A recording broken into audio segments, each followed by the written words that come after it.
Good morning, ladies and gentlemen. My name is Tom. I am joining you all the way from the lovely, sunny, and warm west of Ireland, you lucky devils in Florida.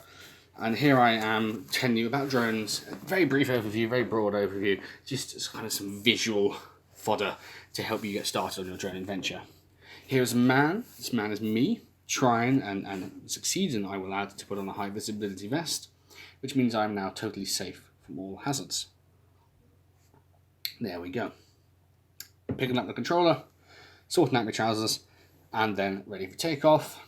And here we are taking off. Now this is the DJI Phantom 4 Pro V2. It retails at about €1,600 and is kind of the top range of the kind of recreational grade survey drone. So this is like your good starting point if you want to just do some simple drone surveys, just to take some pictures using standard cameras. It's got a pretty good 12 megapixel camera on it. And it can also mount some of the more lightweight multispectral sensors. But sure, if you're spending that much money on a multispectral sensor, you might as well spend more money on a drone as well. But here we go. Here's it flying around in some wind. Pretty windy on the day. You can see it's kind of moving around a lot, and it's doing a pretty phenomenal job of staying level. The camera is also on a gimbal, so the camera also is level. So, it takes really smooth images, and it's one of the benefits of the multi-rotor drone operating in such sort of windy and dynamic conditions. And here we go, trying to land the darn thing. Here we go, here's a failure. Oh, look at that, on the edge, oh, blimey, oh, geez, you wouldn't want to do that too many times. Now here we are landing on a box. Why a box? Well, if you're in the field, you want to bring a box or a wooden panel to avoid landing onto wet sand or seaweed and potentially damaging said drone. So this drone has 4 propellers. It has obstacle avoidance sensors here, so you could fly headlong into a wall and it would stop automatically. It's got the 3-axis stabilization gimbal to get smooth shots no matter what you're looking at. Here we are, turning, the lazy Susan, as they say. And that's a battery. You press the button to check the battery levels and turn it on and off, and whatnot, as one would expect. Now, here's some Bing satellite imagery for you to look at. This is of an intertidal zone somewhere in Ireland. And you can see the resolution of this is pants, so you can't see anything with that. But with the drone flying at 50 meters, you can achieve about 2.2 centimeters resolution per pixel, and you can actually see the seaweed species. So here we have some Ascophyllum nodosum, very kind of distinctive morphology, some Fucus vesiculosus, very shrubby nature, some green stuff up there, nobody cares what that is, it's just green. And then down below that is Pelvicia canaliculata, again, kind of a shrubby, darker nature. So very easy to see seaweed species. Then you can overlay that with some multispectral imagery. This is a 4-band image, green, red edging near infrared. There's no blue band, hence you display it as a false color image. You can use this kind of data to calculate vegetation indices and look at seaweed health and properties and all that kind of stuff.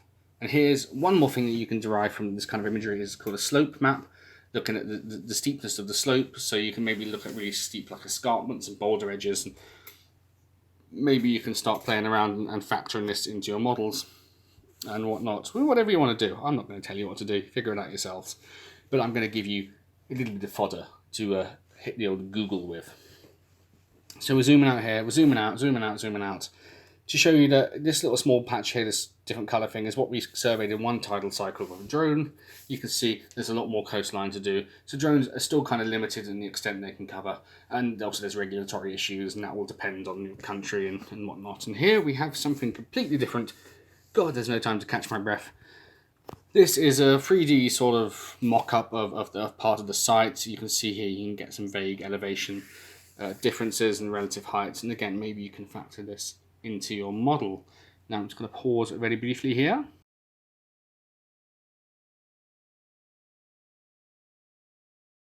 Hello again everybody, I'm back to show you a very brief video demonstration on how to plan a very simple flight. I'll be doing this using the freely available online mission planner called Drone Deploy. And once you've created a free account, you can access a screen very much like this. And the first step to take in planning your mission is to select New Project in the top left. It will then automatically take you to wherever your GPS location is. So here we are at the University of Ireland, Galway. And you can move this around and basically plan a mission anywhere you want in the world. But we're going to plan one right here for the sake of convenience. So you go to Create Project, and then gives you the option to name it. I would always recommend naming it, otherwise you will lose track of your survey. So we're going to call it PSA test. Simple. There we go. And what you'll first see is you'll see a default grid like this. And this won't really be suitable for mapping applications. So what we're going to do in this particular case is we're going to set a grid to map this car park here. So we can start by playing with each of the corners, and we bring them in very simply to cover the rough area, remembering that we want to cover a little bit more than we need, just so you don't have sort of any boundary distortions on the edge of the car park where the software may struggle to stitch together the images. So we got that, looks kind of nice, happy with that. It's set at a default altitude of 60 meters. Again, dependent on your needs, you can change this, so it will go anywhere from 100 down to 10. 10 is too low, so we want to set maybe for about 25, and it's telling you we'll get a resolution of about 1 centimeter per pixel, which is kind of a ballpark figure, so you can get an idea of what you'll be looking at. And then we want to go down to advanced, and under automatic settings here, you can either leave that on, or you can take it off, and you can actually play with some of the more advanced settings. So front and side overlap here, recommend selecting it to about 75. 70 to 80 is usually what's recommended. So we'll take 75 image overlap for the front and the side, and then we go down to mapping flight speed. Here, this will go anywhere from 15 meters per second down to 2. We're going to leave it at the default. It's worked for me before. If you find your imagery is looking a bit funny, you maybe want to alter the flight speed to correct for this, but 15 meters per second is usually fine. You can also change the flight direction here, so this will be the angle of the flight lines, like that, if you want to change that for whatever reason. But we're going to again leave that set to whatever the default was. So once we've done that, we're all happy with that. We just click back here, we check on the parameters, so it's going to take us 6 minutes 55 seconds, probably covering slightly less than a hectare, taking 125 images, and it will require only 1 battery to complete. And then click save.